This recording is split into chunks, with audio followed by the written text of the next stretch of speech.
बात करते हैं पर्सनल स्टेटमेंट की। तो पर्सनल स्टेटमेंट में आपसे 3 मेन क्वेश्चंस पूछे जाते हैं। क्वेश्चन नंबर 1 है explain why you want to be a teacher.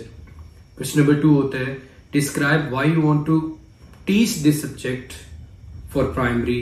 Describe why you want to teach this age group. Describe your relevant experience and personal characteristics and explain how they would make you a great teacher.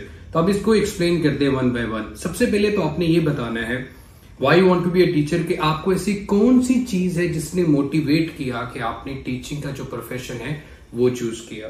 फिर उसके बाद आपने अपनी जो expertise है subject के अंदर वो हाईलाइट करनी है कि मैंने ये सब्जेक्ट ही क्यों चूज किया, और अगर आप प्राइमरी में हैं या सेकेंडरी स्कूल में हैं तो आपने ये एज ग्रुप ही क्यों सिलेक्ट किया। इसके लिए सबसे इंपॉर्टेंट ये होता है कि अगर आप इससे पहले भी टीचर हैं और आपके सब्जेक्ट की डेफिनेटली वो डिग्री है तो आप ये चीज बता सकते हैं। फिर आप अपनी मोटिवेशन बता सकते हैं। उस मोटिवेशन में आप अपने किसी टीचर को, अपने किसी मैट्रिक ओ लेवल्स या ए लेवल्स के एक्सपीरियंस को मेंशन कर सकते हैं कि उस स्टडीज के दौरान मैंने देखा फिजिक्स मेरे लिए कितना इंटरेस्टिंग था, या जो भी आपका सब्जेक्ट है।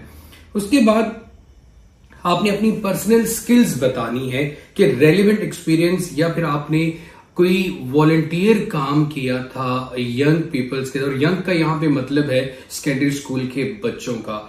और जो अच्छी स्टेटमेंट कंसीडर की जाती है उसकी जो वर्ड लिमिट है, मैक्सिमम आपसे कहा जाता है कि आपने बनाना है बिटवीन 500 to 1000 वर्ड्स, लेकिन जो अच्छी एक स्टेटमेंट एक्सप्लेन की जाती है इन 3 क्वेश्चंस को विदाउट एनी रेपिटेशन, वो अराउंड 700 की जो पर्सनल स्टेटमेंट है वो अच्छी लिखी जाती है। एक्चुअली उसमें आप अगले बंदे को बता रहे होते हो क्यों मैं सूटेबल कैंडिडेट हूं पीजीसी के लिए।